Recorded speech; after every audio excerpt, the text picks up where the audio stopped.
Hey guys, tonight we're stepping into a story soaked in cold stone air and old royal blood. A story that begins not with a coronation or a war, but with a woman kneeling before a wooden block while an entire castle holds its breath. And as I try to pull you into this unfolding nightmare of cousins, crowns, and choices that were never really choices at all, I need you to picture something right here in the present moment. Imagine sitting exactly where you are now, relaxed, comfortable, maybe half distracted, and then suddenly realizing that in the 16th century, your closest living relative had the legal right and political incentive to put your head on an execution block. And trust me, if you had lived one day in their shoes, you wouldn't survive it. The room you are in right now might feel safe, but if you strip away the lights, replace the hum of your fan with the heavy boots of armed guards, tear away the softness of modern life, and exchange it for the paranoia of royal succession, then suddenly this story stops being entertainment and becomes something much more claustrophobic, something that breathes against your neck. So, before you get comfortable, take a moment to like the video and subscribe, but only if you genuinely enjoy what I do here. And since we're settling in together for this one, go ahead and drop a comment telling me where you're watching from and what time it is for you right now, because I love knowing which corners of the world these late-night journeys are reaching. Now, dim the lights, maybe turn on a fan for that soft background hum, and let's ease into tonight's journey together. On the morning of February the 8th in the year 1587, Mary Stuart, Queen of Scots, walked into the Great Hall of Fotheringhay Castle with a composure that terrified everyone who saw her, because there is something deeply unsettling about a person who knows they are going to die and walks toward it without trembling. The candles flickered in the draught as she moved, their light stretching and shrinking around her like nervous shadows. In the crowd, courtiers, soldiers, priests stood pinned in a silence so tight it felt like cloth being pulled over a face. Mary wore black, a deliberate mourning shroud for a life that had already ended long before this moment. And when she reached the block, she touched it with the kind of gentleness a person reserves for something familiar, as if this rough piece of wood was simply the final door she was meant to walk through. She knelt, whispered her prayer, lowered her head. The executioner raised the axe and brought it down, but the first blow missed her neck and crashed into the back of her skull with a sickening crack that some witnesses would claim to still hear in their sleep decades later. Blood spilled across the wood. Mary was conscious, still breathing, and a few horrified gasps leaked out before the second swing came, then the third, and only then did the body fall still. A queen who once ruled Scotland, who once wore 2 crowns, who once made half of Europe whisper her name as a threat to England, died not with dignity, but under a botched execution that spilled more fear than honor. And here is the twist that makes the scene even colder. The woman who signed the order for Mary's death was her own cousin, Elizabeth Tudor, Queen of England, the figure history paints as brilliant and unshakable, yet who lived every day with the terror of losing her throne, of being overthrown, assassinated, replaced by someone younger, prettier, more legitimate. Behind Elizabeth's lace collars, jewels, and portraits, there was always that heartbeat of fear, the quiet dread that every letter could contain a plot, every Catholic uprising a signal, every surviving claimant a countdown. Mary Stuart had been that countdown since she was a baby-crowned queen at barely 1 week old. After her father James, King of Scotland, died 6 days after her birth, leaving the kingdom scrambled at the feet of rival clans eager to seize control. She was sent to France at the age of 5, raised in velvet halls where music floated down corridors, and tutors molded her into the picture-perfect royal ideal. Fluent in languages, graceful in dance, enchanting in manner. But that perfection was exactly the thing that frightened Elizabeth later. Because in France, Mary wasn't just raised to be Queen of Scots.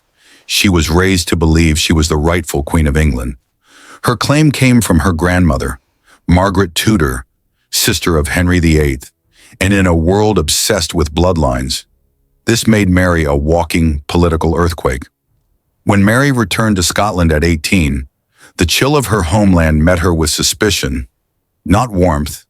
She was too tall, too French, too Catholic, too elegant for a land shaped by Protestant fire and noble ambition. And though she tried to rule with charm and compromise, every smile she offered was met with a knife hiding behind a sleeve.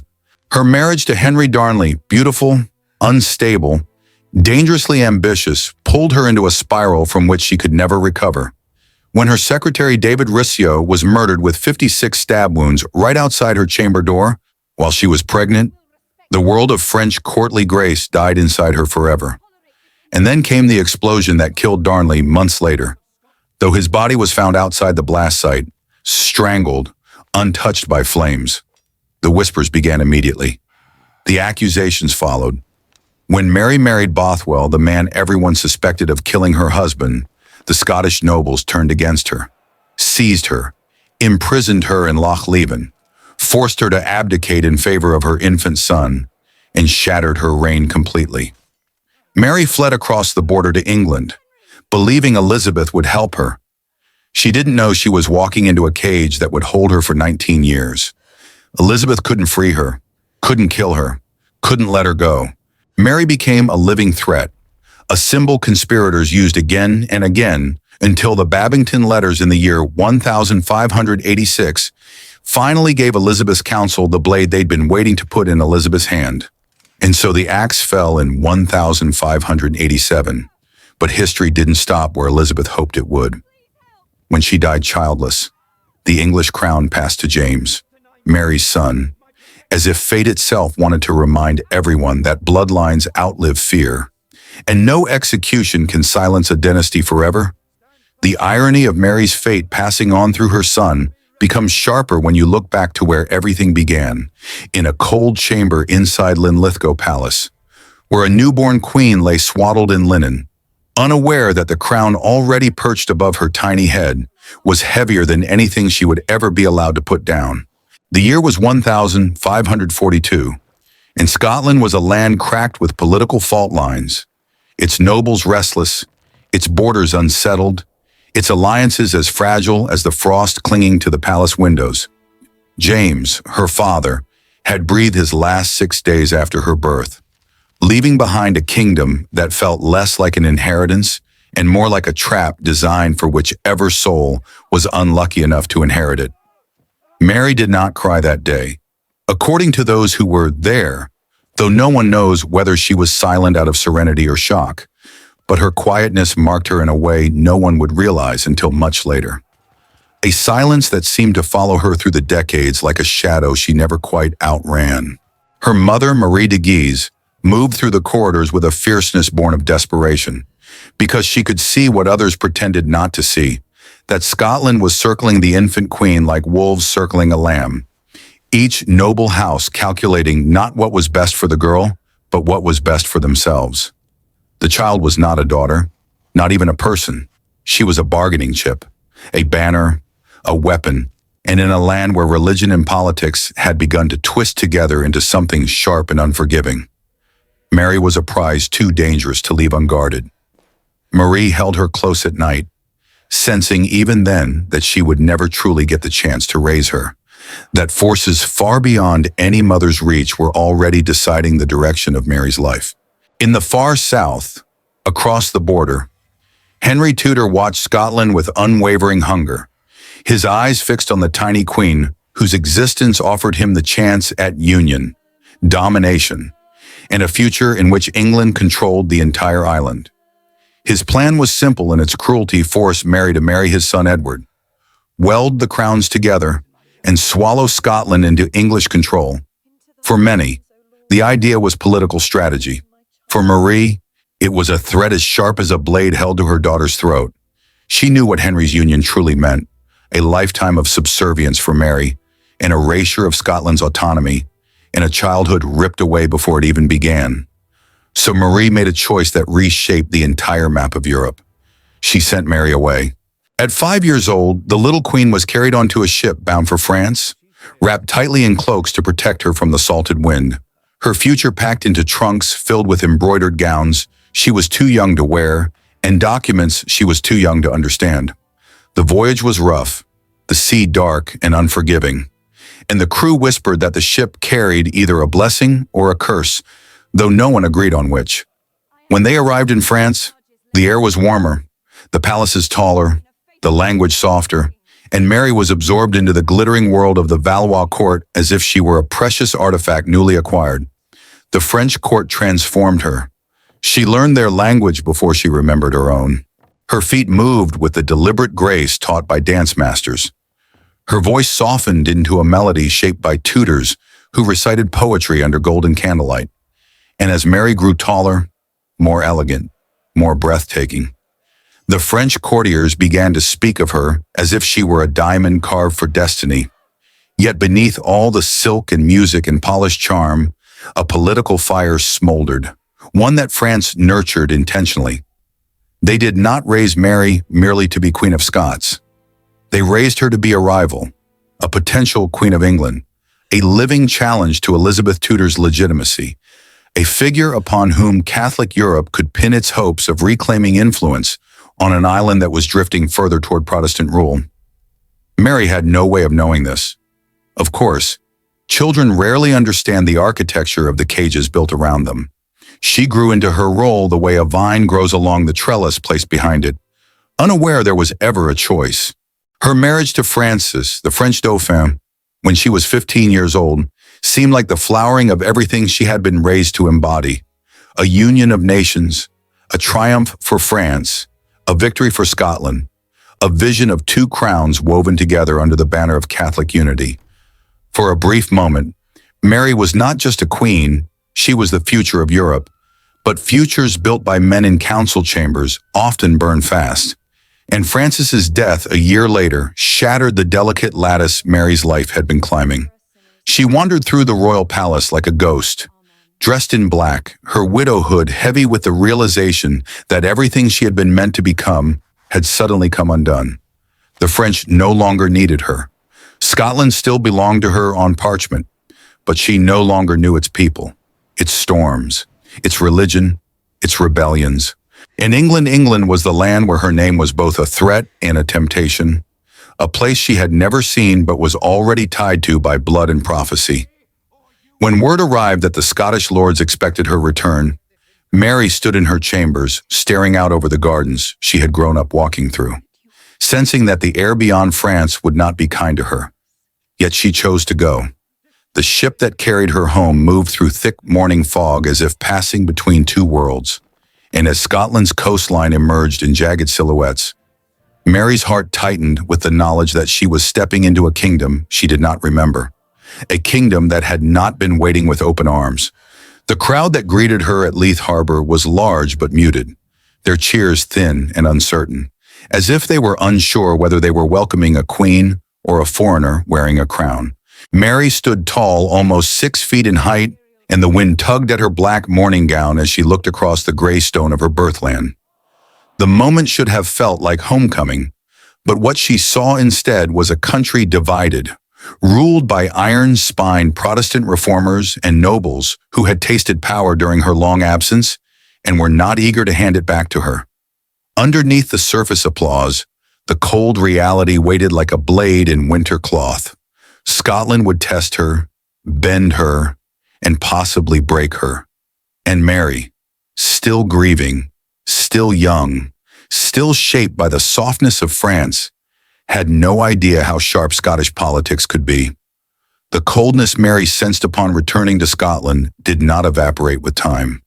Instead, it wrapped itself around her like a persistent mist, slipping into every council meeting, every whispered conversation, every pair of eyes that followed her through the corridors of Holyrood Palace. She worked tirelessly to bridge the worlds she straddled, the refined elegance of France and the blunt, unvarnished reality of Scotland. But the more she tried to soften the jagged edges of her kingdom, the more she realized that some places do not want to be softened. The nobles who stood before her bowed with their bodies, yet their minds remained unbent, and Mary sensed the tension in the way they watched her, as if waiting for her to misstep, waiting for some flaw in her character to confirm what they already believed, that she was too foreign, too French, too Catholic, too young, too woman. And though she smiled at them with the grace she had learned in the French court, she could feel their disdain brushing against her skin like a draft seeping through the cracks of an old door. She walked into her first parliament session with determination in every stride, her height and poise giving her a commanding presence. Yet beneath the surface, she recognized how precariously everything balanced. The room smelled of ink, wool, smoke, and unspoken resistance. Protestant reformers, led by the fiery John Knox, glared at her as if she were a storm sent to undo the work they had fought for with sermons and steel. Knox preached openly that women should not rule, that queens were against divine order. And though Mary attempted diplomacy, offering tolerance and stability, she knew that every concession she made was interpreted not as wisdom, but as weakness. She had returned home speaking Scots with a French lilt and praying in a chapel lit by Catholic candles, and in a land where religion flowed hotter than blood. Nothing made her seem more alien than her faith. And yet, in the earliest months, she managed to hold the fragile balance. Music filled Holyrood once more. Masks and dances brought small flashes of warmth to the cold stone halls. Ambassadors wrote to their kings describing Mary as charming, intelligent, captivating, a queen with the rare talent of turning even political rivals into cautious admirers. But admiration is not loyalty, and while Mary breathed a little easier, the nobility studied her every alliance, every decision, every moment of hesitation. They watched the way she corresponded with foreign courts, the way her Catholicism glimmered at the edges of her otherwise moderate policies, the way she seemed to carry France in her posture, in her rhythm, in her very aura. To them, Mary was a flame, beautiful, yeah, but capable of setting the entire country alight if left unwatched. With every passing season, her position grew more complicated. Europe watched her with an intensity that would choke a stronger monarch. Catholic powers saw her as the shining alternative to Elizabeth of England, a hope wrapped in grace and royal legitimacy. Protestants feared she was the first spark of a counter-reformation. English spies hovered like invisible insects around her court, listening for any hint that Mary might challenge Elizabeth's rule. And through all of this, Mary felt the weight of her unmarried state pressing down upon her like a vow she could not escape. A queen without a husband was a queen without an anchor, a queen without heirs, a queen whose future hung like a thread too thin to trust. Suitors arrived in the form of letters, alliances, and subtle suggestions. Princes from Austria, envoys from Spain, even whispers that Elizabeth herself might offer Mary the hand of Robert Dudley, a political chess move designed to tie Scotland to England. But every option came with traps concealed beneath velvet, and Mary, raised in the French habit of elegance over suspicion, tried to tread carefully, though not always successfully. Behind the scenes, factions within Scotland maneuvered, manipulating her choices, advising her with smiles that hid their deeper intentions. Mary thought she was guiding her own destiny, but each decision she made was nudged by unseen hands. The nights grew longer, the air colder, and Mary often found herself standing alone in the palace gardens, looking out at the dark stretch of land she ruled, but did not fully understand. The wind carried the scent of smoke from the city, the echo of distant arguments, the creak of wooden signs swaying in the breeze. Scotland seemed alive in a way France never had, raw and unpredictable, and Mary sensed that, unlike the cultivated gardens of the French court, this land refused to be shaped by her will. Instead, it demanded that she bend to its storms. And beneath her growing unease, another truth pulsed quietly. The world around her was changing faster than she could adapt. Religion cut through families like sharpened wire. Monarchs across Europe fell to plots and assassinations. Letters traveled slower than conspiracies. Every throne seemed to tremble just slightly, as if the entire continent were bracing for a shift that no one could yet name. Mary, caught between her past and her future, tried to maintain her dignity, her grace, her strategic mind, but the pressure pushed against her ribs each night, reminding her that one wrong move could bring everything crashing down. It was in this fragile atmosphere, this mixture of expectation, suspicion, beauty, and danger that Mary made the most consequential decision of the early years of her reign. She would choose a husband. It was not love she sought, nor companionship, but stability, the kind of alliance that could silence her critics, strengthen her position, and secure her legacy with the birth of a son. What she did not yet realize was that the search for a husband would lead her toward doom, because the moment the world learned Mary was ready to marry, the wolves sharpened their teeth. Every noble who had once bowed politely began to position himself nearer to her. Every foreign power began to scheme, and in the shadows, the first threads of catastrophe began to weave themselves around her ankles. Mary looked out across her kingdom, unaware that her choice of husband would ignite the chain of events that destroyed everything she had tried to build. She could not yet see Henry Darnley walking toward her future like a spark drifting toward dry grass. She only knew that Scotland was restless, England was watching, Europe was whispering, and she, young regal, determined, stood on the threshold of a marriage that would transform her story from a difficult reign into a tragedy powerful enough to reshape two nations. Mary did not know, as she stepped deeper into the maze of suitors and alliances, that fate had already chosen the man who would ruin her. A man whose charm shone only long enough to blind her before the darkness beneath it swept her entire kingdom into chaos. Henry Darnley arrived in Scotland like a figure from a storybook, tall, striking, graceful in posture and movement, his lineage gleaming with the kind of royal legitimacy that made every ambassador sit up straighter.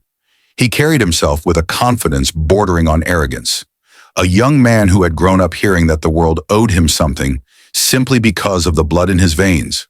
And Mary, already under fire from critics who whispered she was unanchored and vulnerable, felt the inevitability of the match long before she understood its danger.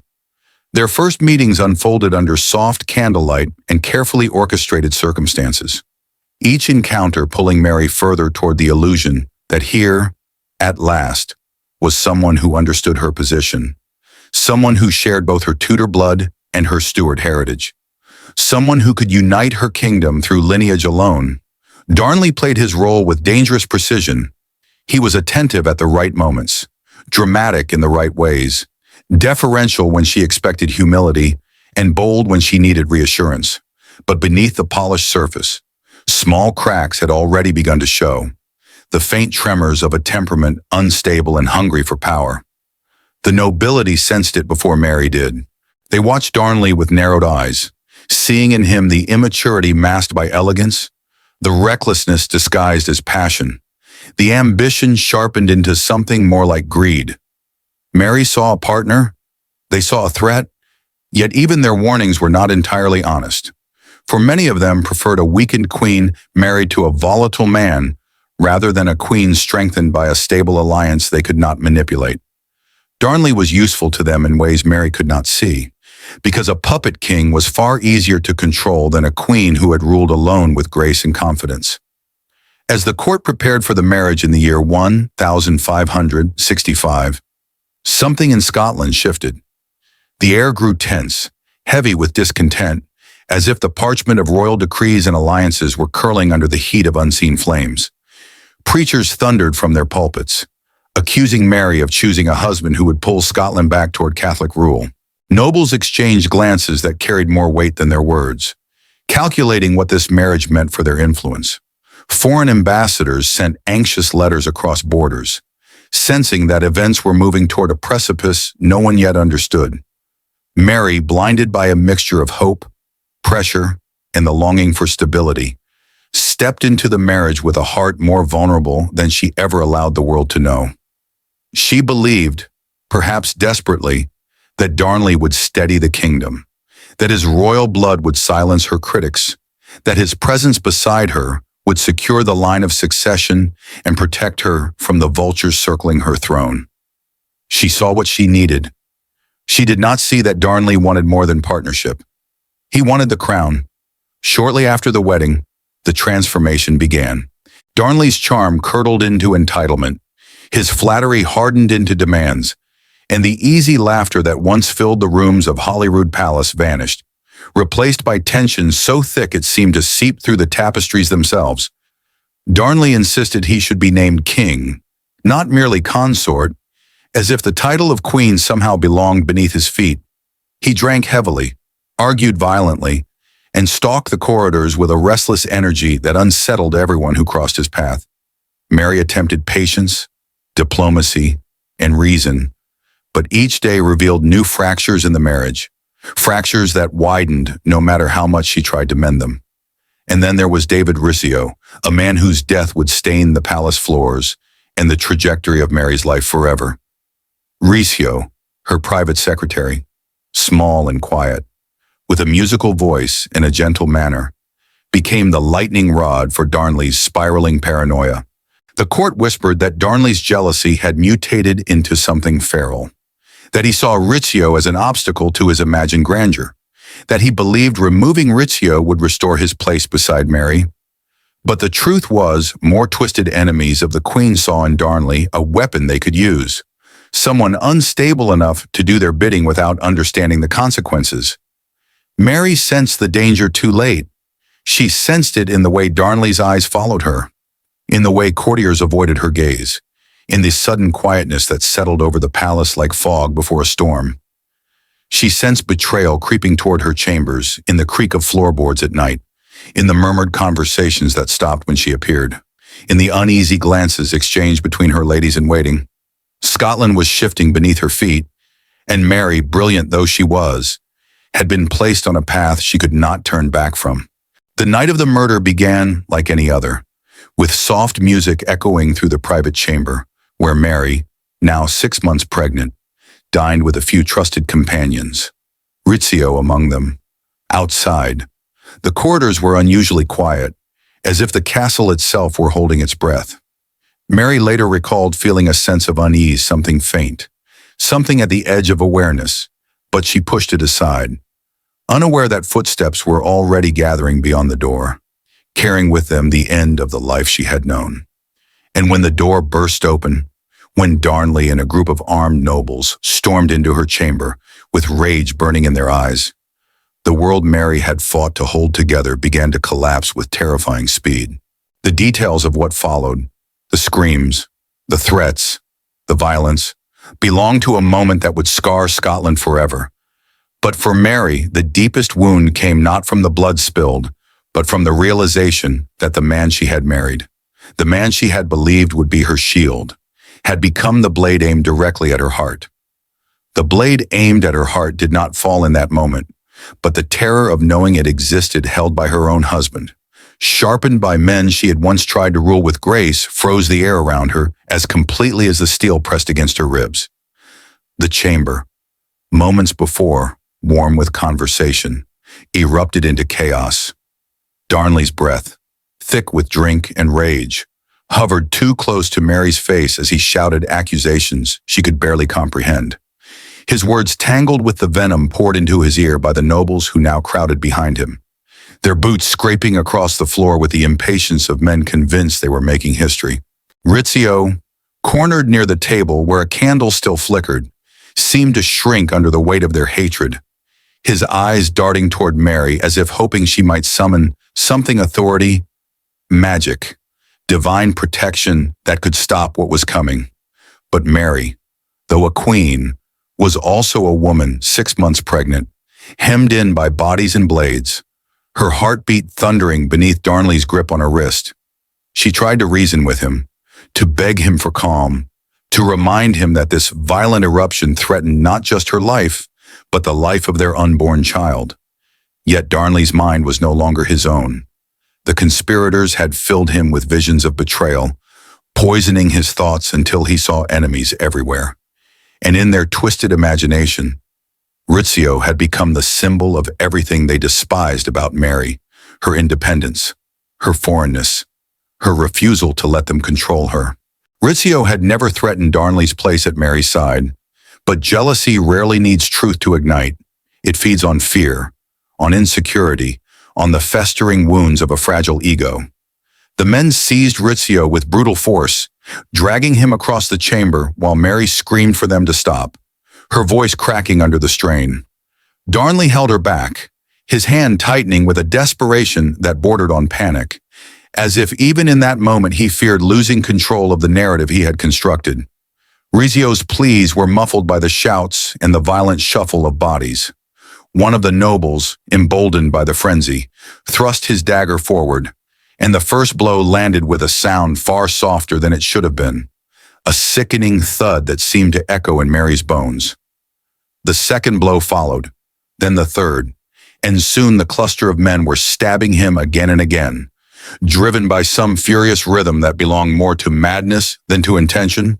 Mary watched in horror as Rizzio's body began to twist under the assault, jerking helplessly with each strike, the fabric of his clothing tearing, the floor beneath him staining darker with every passing second. They dragged him toward the doorway, their hands leaving smears of blood along the wooden panels, as if marking the path of betrayal they had chosen. By the time they reached the outer hall, the frenzy had become a frenzy of its own, and the daggers rose and fell with such speed that the count of the wounds, 56, they said later, became meaningless beside the brutality of the act itself. Rizzio's cries faded into silence, swallowed by the cold stone of Holyrood, leaving only Mary's sobs and the heavy breathing of the men who had murdered him. When the chamber finally stilled, the conspirators dispersed as quickly as they had arrived, their boots echoing down the corridor like the retreat of a storm that had destroyed everything in its path. Darnley released Mary at last, but instead of finding freedom in the unlocking of his fingers, she felt an emptiness settle into her body, a hollow ache that spread from her ribs to her chest, as though something inside her had fractured. She stood shaking, staring at the blood that streaked across the threshold, a cruel red border dividing the world she once knew from the world she was now condemned to face. She knew, in that moment, that nothing would ever return to what it had been before.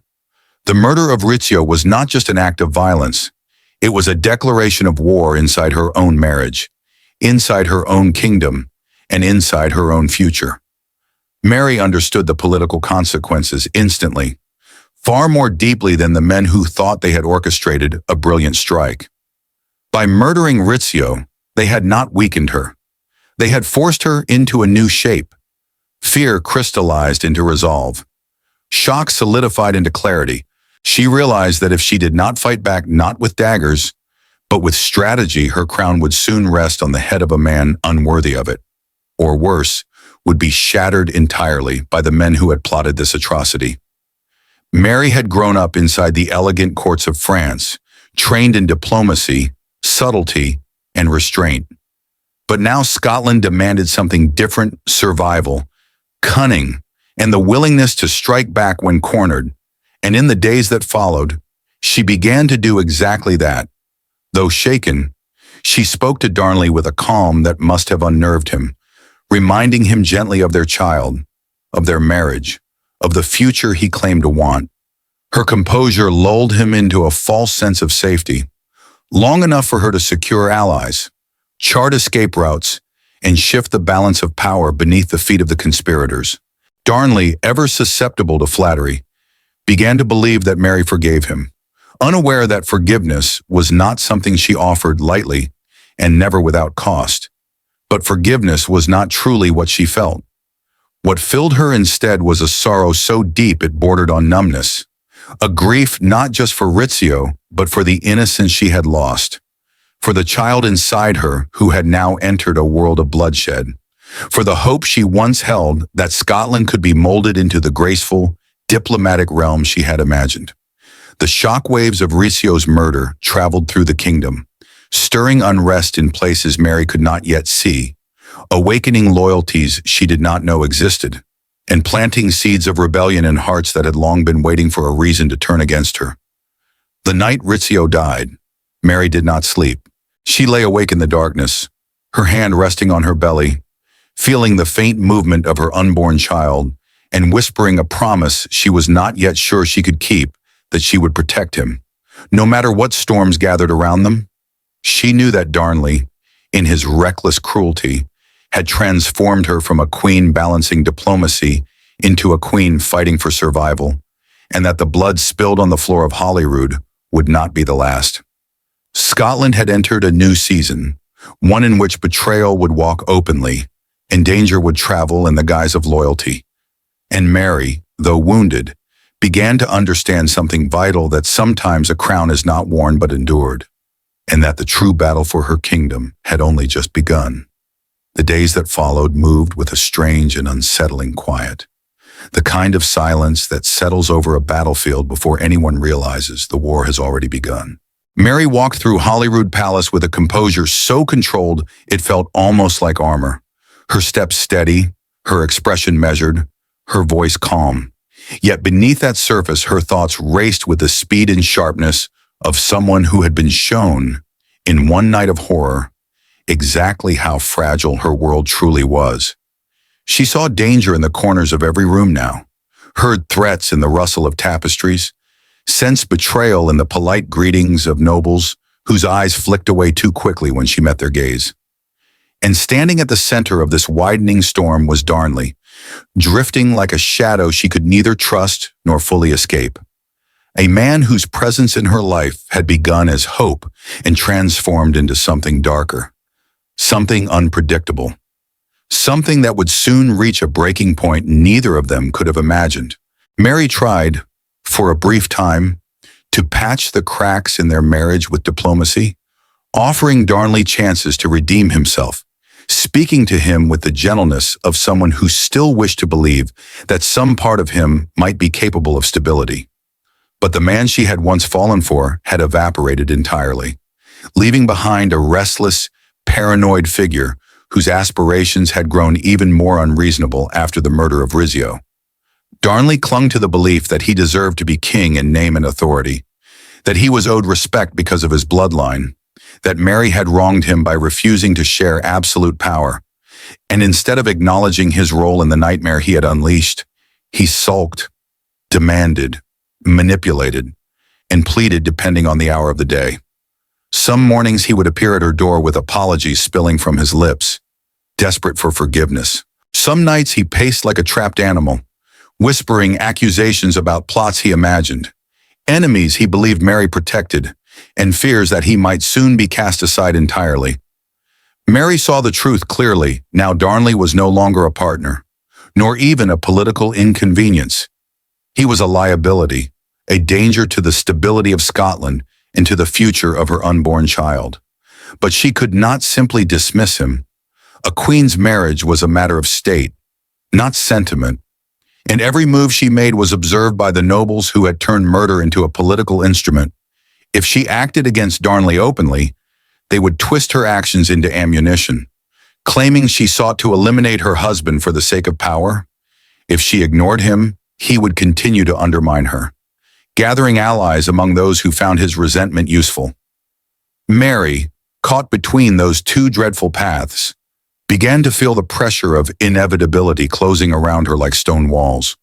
The nobles knew it too. They watched her closely, circling like hawks, waiting for a wound to widen enough for opportunity.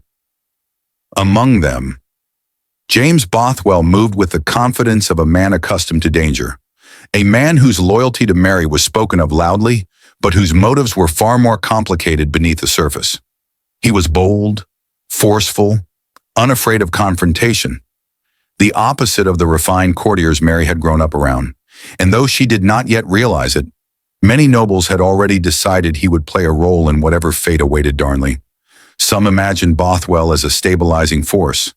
Others imagined him as a disposable weapon. None imagined that Scotland itself would fracture around what was about to unfold.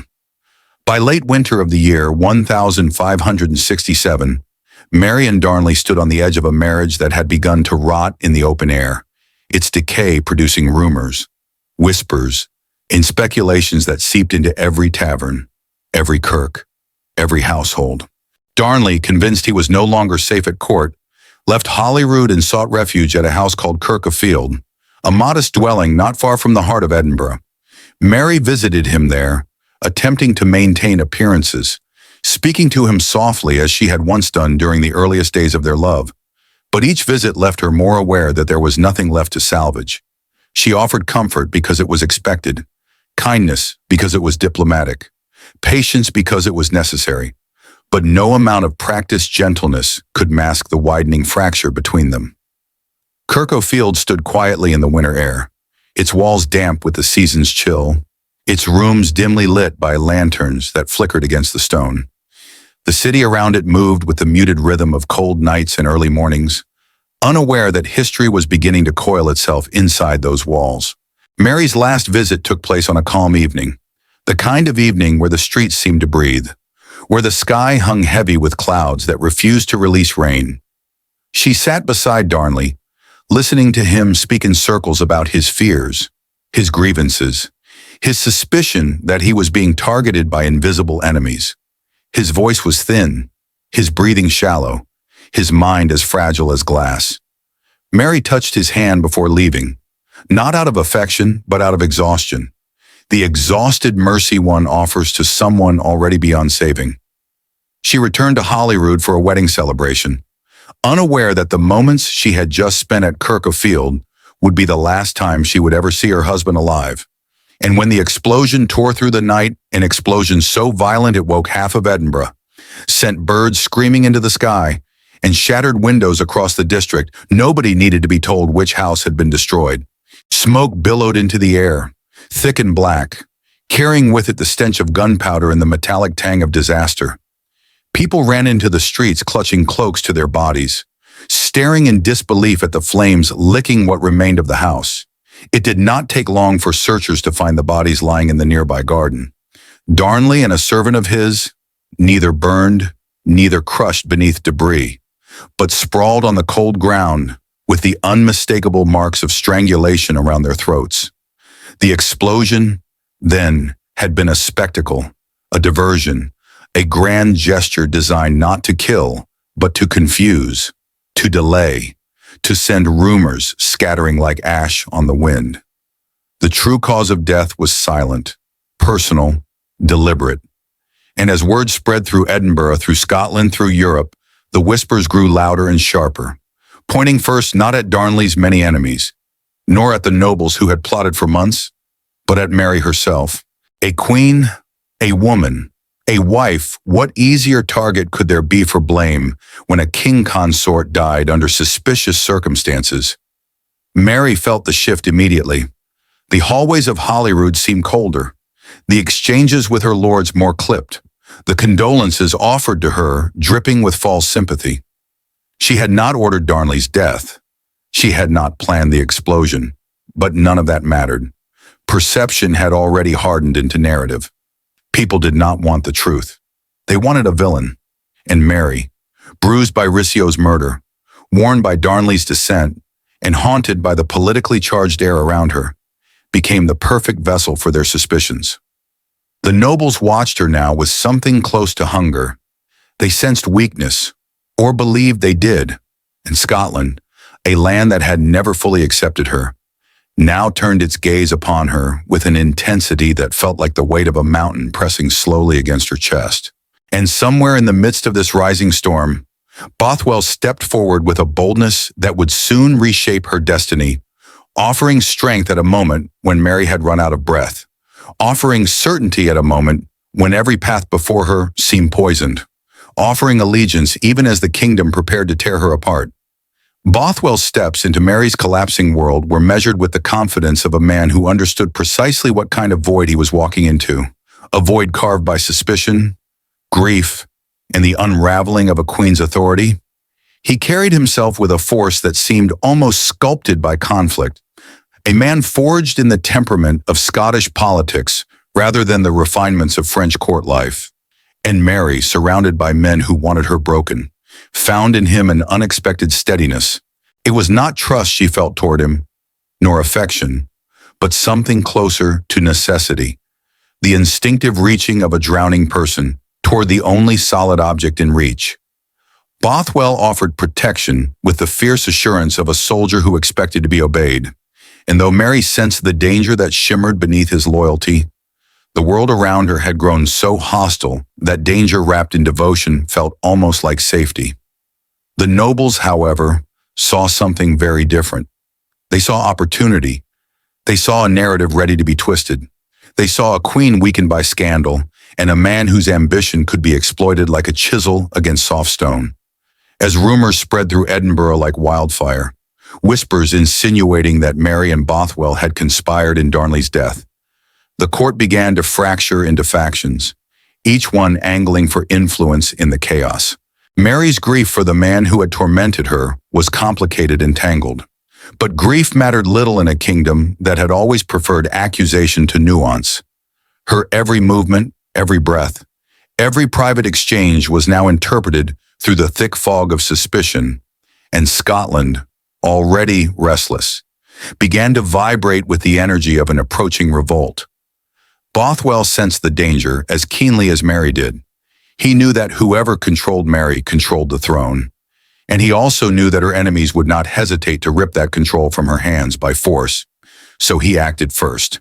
The abduction happened with unnerving speed, so sudden and forceful that even Mary, accustomed to plots woven in secrecy, found herself caught entirely off guard.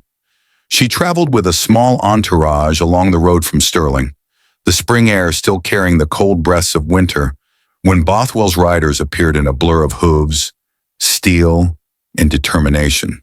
The earth shook beneath them as they surrounded her, their formation practiced, their intent impossible to misunderstand. Mary tried to command them to stand down, invoking her authority. But authority means little when men on horseback have already decided it no longer applies. She was taken to Dunbar Castle, its walls rising like jagged teeth above the sea, the waves crashing below as if the earth itself were protesting what was about to happen. Inside those stone walls, stripped of advisors, soldiers, and the thin scaffolding of protection that had once surrounded her, Mary found herself facing a man whose idea of loyalty blurred dangerously with entitlement. Bothwell presented himself as her protector, the only one strong enough to shield her from a kingdom that had turned predatory. But protection offered without consent is merely control disguised. Mary saw that too late. Scotland's nobles would later claim that she went willingly, that she desired the union that followed. But those who understand the nature of power know that consent cannot exist in the absence of choice. The days at Dunbar were a haze of confusion, fear, and coercion. Every hour closing in on Mary like the tightening of a trap she had unknowingly stepped into months earlier. Bothwell spoke to her with the fire of a man convinced he alone understood the path forward, telling her that their marriage would silence the accusations, unify the kingdom, and extinguish the scandal that had grown monstrous in the wake of Darnley's death. But the truth behind his words was far simpler. A queen on the edge of ruin is a prize that ambitious men rarely resist. Mary, worn thin, isolated, and terrified, found herself pushed toward a decision no queen should ever be forced to make, a decision that would shatter the last fragile strands of her political survival. When the marriage took place in the year 1567, the ceremony hung heavy with unease. The city murmured with shock. The nobles seethed with satisfaction or fury depending on their allegiance. And Mary, draped in garments too fine for the misery in her chest, stood beside a man the entire kingdom believed guilty of her husband's murder. It was more than a scandal. It was a catastrophe. Scotland did not see a queen married to a protector. Scotland saw a queen married to a killer. In their eyes, Mary had crossed a line that queens are never permitted to cross. She had stepped out of the realm of sympathy and into the realm of condemnation. The rebellion began almost immediately. Forces gathered against her with frightening speed, their banners rising like storm clouds across the hills. Nobles who had once smiled in her presence now marched under the justification of saving the kingdom from her. Preachers condemned her from their pulpits. The people whispered her name with a bitterness sharpened into something cruel. As armies advanced, Mary rode beside Bothwell, her body carrying the exhaustion of months of emotional warfare, her spirit flickering between defiance and despair. Yet even then she clung to some faint hope that her child, her position, her pleading would stir loyalty within at least some corner of the kingdom she had tried desperately to serve. But loyalty, once shattered, rarely mends. At Carberry Hill, Mary's forces unraveled with devastating swiftness. The ground felt unstable beneath her horse's hooves as she faced a sea of banners belonging to men who had once sworn allegiance to her. And as hours passed, it became painfully clear that her troops would not fight, that they would not die for her, that the bond between queen and kingdom had fractured beyond recovery. Bothwell rode away, disappearing into exile, abandoning her in a final betrayal that felt almost gentle compared to all the wounds that had come before.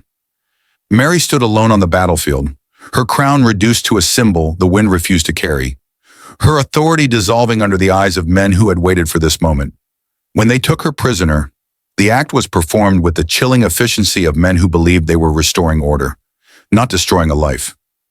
They led her away from the field she had entered as a queen and carried her toward Loch Leven Castle, a place whose cold waters and isolated walls would soon become synonymous with despair.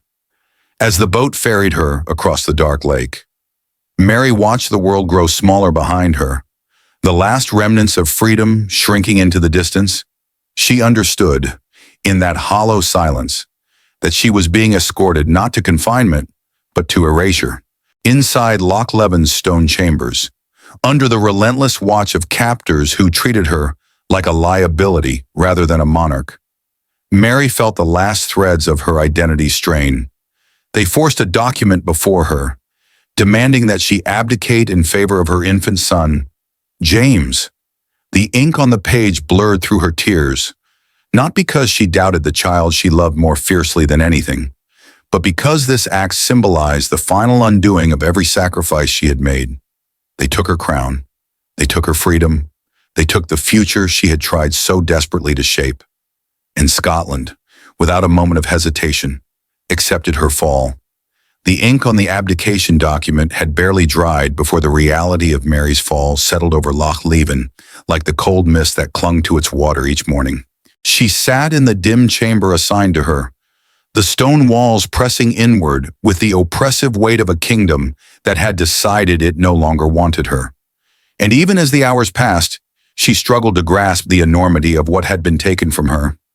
The echoes of her footsteps followed her across the small room as she paced through the nights, replaying the events that had carried her to this point: Ricio's murder, Darnley's death, Bothwell's forceful pull into marriage, the collapse at Carberry Hill, and each memory stabbed at her with the bleak realization that every time she had tried to assert control, someone had twisted her actions into a weapon against her. The world outside Loch Leven moved on without her, yet within those walls time thickened into something heavy and suffocating, a reminder that even queens could be forgotten by the nations they once ruled. Mary's captors watched her carefully, not out of respect but out of fear. The kind of fear men feel when a dethroned monarch still breathes, still thinks, still possesses a lineage that could rise again if given the slightest chance. They kept her isolated, limited her correspondence, restricted her movements, and while their restraints were physical, the deeper imprisonment was emotional, an unraveling of identity that kept tightening around her with every passing day. Nights were the hardest. She would lie awake listening to the wind moan against the tower's narrow windows, feeling the cold seep into her bones, wondering if Scotland was sleeping peacefully without her or trembling with the aftershocks of her fall. Sometimes she whispered to her absent son, James, imagining his tiny fingers curled around blankets in some distant nursery, unaware that his mother, the queen who had carried him through storms, now sat alone in a cell stripped of her crown. But Mary's spirit, though battered, had not yet been extinguished. There was a fire within her that refused to die, a stubborn flame rooted in her understanding that the story of Scotland was still written in her blood. And in the spring of the year 1568, that fire flickered into action. Loyalists, few in number but fierce in devotion, began to weave a plan of escape, communicating through letters hidden in garments, through secret signals, through silent acts of courage that carried enormous risk. Mary, sensing the possibility of air beyond these suffocating walls, gathered her resolve. When the night arrived, its darkness thick and moonless, she slipped out disguised in servant's clothing, her heart pounding as she moved through the shadows of the castle grounds. A small boat waited at the water's edge, its lantern doused to keep the lake's surface black and undisturbed. Every oar stroke felt like a prayer, every ripple like a warning. And Mary sat hunched beneath a cloak as the boat glided across the lake that had swallowed her freedom for so long. When her feet finally touched solid ground again, she inhaled the damp air with a shuddering breath, as if reclaiming a part of herself that Loch Leven had tried to smother. She did not linger. Her allies whisked her away with hurried urgency, moving through back roads and hidden routes until she reached the gathering supporters who had begun to rally behind her. In those chaotic hours, Mary allowed herself a spark of hope, not the naive hope of youth, but the cautious hope of someone who has survived too much to trust certainty. She mounted a horse, dressed once again like a queen, and rode with the determination of a woman unwilling to accept erasure, her hair whipping behind her in the cold wind, her pulse steadying with each gallop that carried her closer to what she believed could be redemption. The Battle of Langside destroyed that hope with brutal efficiency. Mary arrived with an army that carried her banner proudly, but her enemies moved faster, striking with calculated precision. The hillside erupted in the clash of steel, cries of dying men, the desperate shouts of commanders trying to hold the lines. Mary watched from a distance as her forces crumbled, their courage swallowed by the superior strategy of the opposing nobles. Within hours, a battle that might have restored her crown had instead shattered the last remnants of her power in Scotland. The defeat felt like a final breaking sharp, merciless, irrevocable. As the battlefield fell silent and the smoke drifted through the trees, Mary understood that she could no longer stay in the country that had rejected her. She turned her horse southward, despair tightening her throat, and fled toward the only border left to cross, England. It was a decision made not with confidence but with desperation, a leap into the arms of a cousin she had never met but had always believed would understand her plight. Elizabeth Tudor, another queen ruling a kingdom hostile to her sex, another woman forced to navigate political storms forged by men, seemed, in Mary's mind, the last refuge in a world that had closed its doors. Mary imagined Elizabeth hearing her pleas, seeing her suffering, recognizing the kinship between two women who carried crowns that harmed as much as they honored. She imagined sanctuary. She imagined conversation. She imagined reconciliation, or at the very least, dignity. But the moment she crossed into England, Mary left behind not only Scotland, but the last illusion that she controlled the shape of her own fate. Elizabeth's reaction was not the warm welcome Mary had secretly hoped for. It was caution, it was calculation, it was fear. Elizabeth, who had spent her entire life defending her right to the English throne, saw in Mary not a cousin in need, but a rival who embodied every threat she had ever faced: Catholic claims, foreign alliances, noble conspiracies, and a bloodline older and, to some eyes, purer than her own. Elizabeth could not grant Mary freedom. She could not grant her asylum. She could not send her away. Each choice was perilous, each path lined with political consequences that could shake the foundations of her reign. So Elizabeth chose the option that allowed her to delay. Choosing at all, she ordered that Mary be kept in honorable custody, a phrase softened with politeness, but sharpened with intention.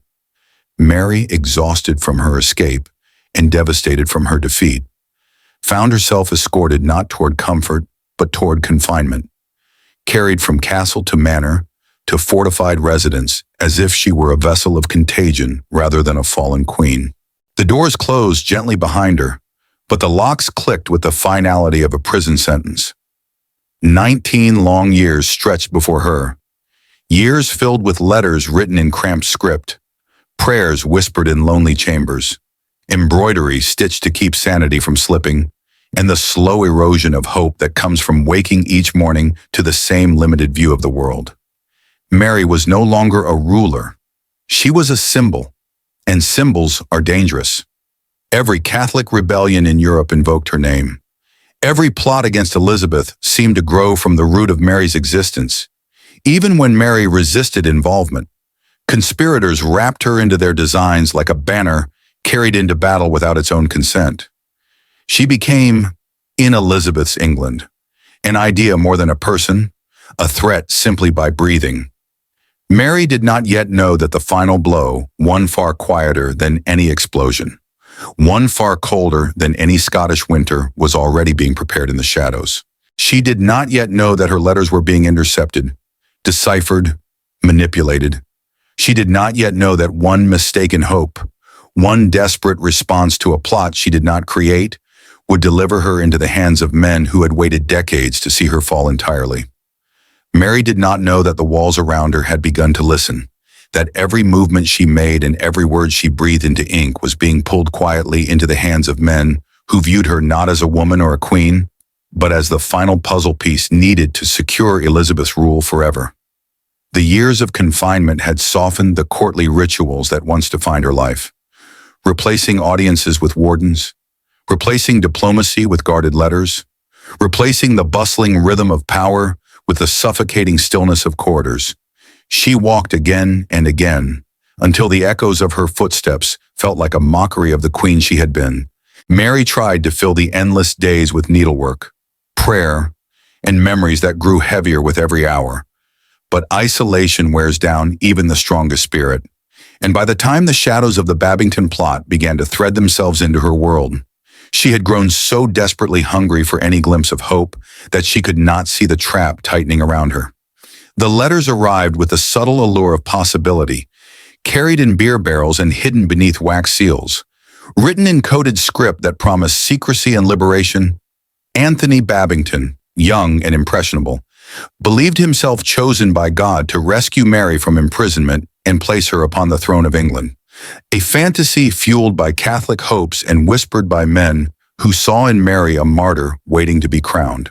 The plot unfolded like a tragic performance, each conspirator unaware that the stage they stood upon had been built by Elizabeth's spy master, Sir Francis Walsingham, a man who understood that the easiest way to destroy an enemy was to convince them they were finally about to be saved. The cipher Mary used, the courier routes she trusted, the very structure of the correspondence, all of it had been compromised long before she ever saw the first letter. When she responded, she believed she was speaking to allies.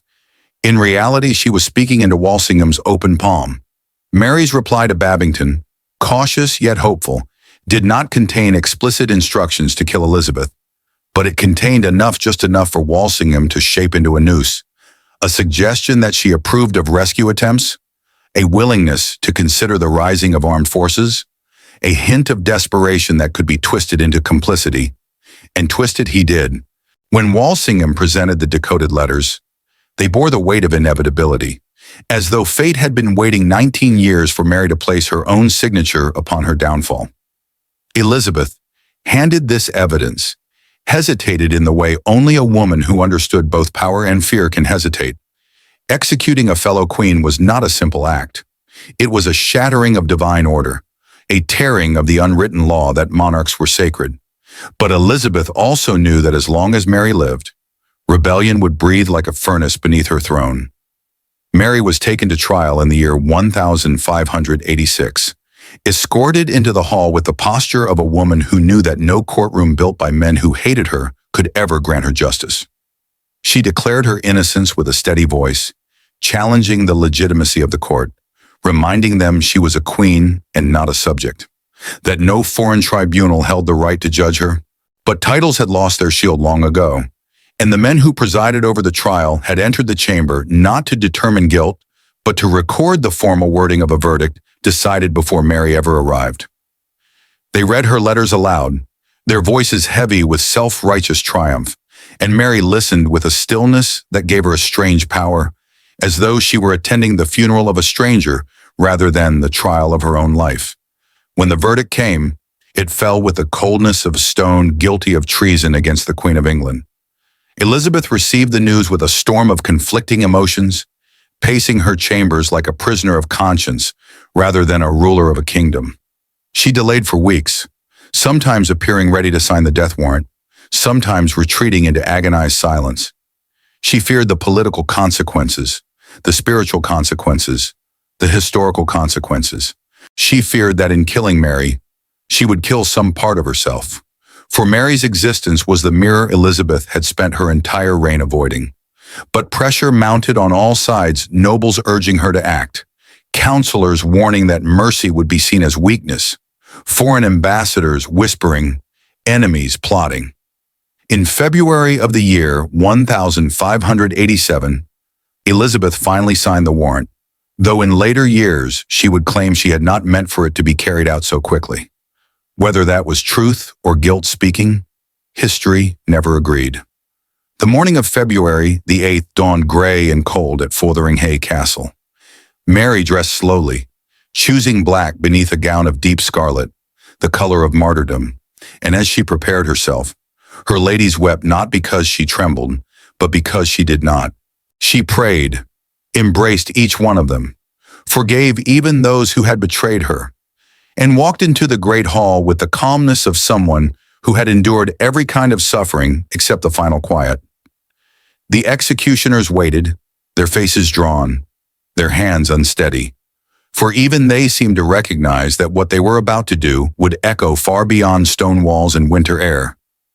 Mary greeted them, forgiving them too, then knelt and placed her head upon the block with a grace that shocked even her enemies. The axe fell poorly.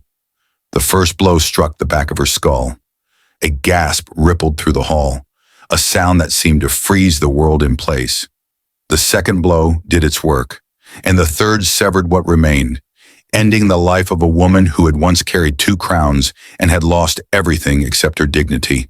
As her head was lifted for the crowd, her wig slipped, revealing thinning gray hair beneath, a reminder that 19 years of imprisonment had aged her faster than time itself. Elizabeth received the news with trembling hands, collapsing into tears, for whether she regretted the act or merely the weight of it, no one could say. But fate, patient and unblinking, delivered its verdict years later. When Elizabeth died without heir in the year 1603, the crown she had guarded so fiercely passed not to a Tudor, not to a Protestant English noble, but to Mary's son James, King of Scotland, who crossed the border and became James I of England, uniting the 2 crowns his mother had long been accused of coveting. Mary may have died on a block, but her bloodline ascended a throne. And in that quiet, inevitable twist, history whispered its final truth. All the fear, all the rivalry, all the years of imprisonment had only delayed what destiny had already written in ink far darker than any spilled upon the Babington letters.